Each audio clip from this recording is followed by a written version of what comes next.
Si Jesus ang dalan, kamatuoran, nagahatag kinabuhi sa tanan.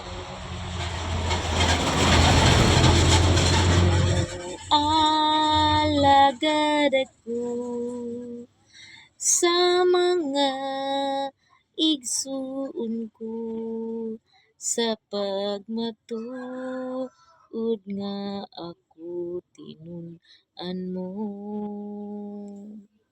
Nga tanawa mga kapobre pero di gid na matuman mga kapobre no. Pero sige lang mga kapobre, isag dili na matuman.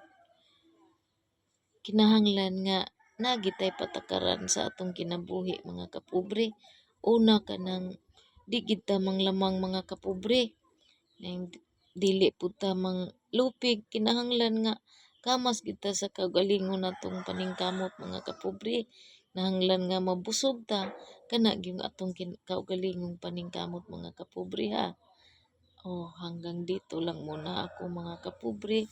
Mayong hapon sa tanan.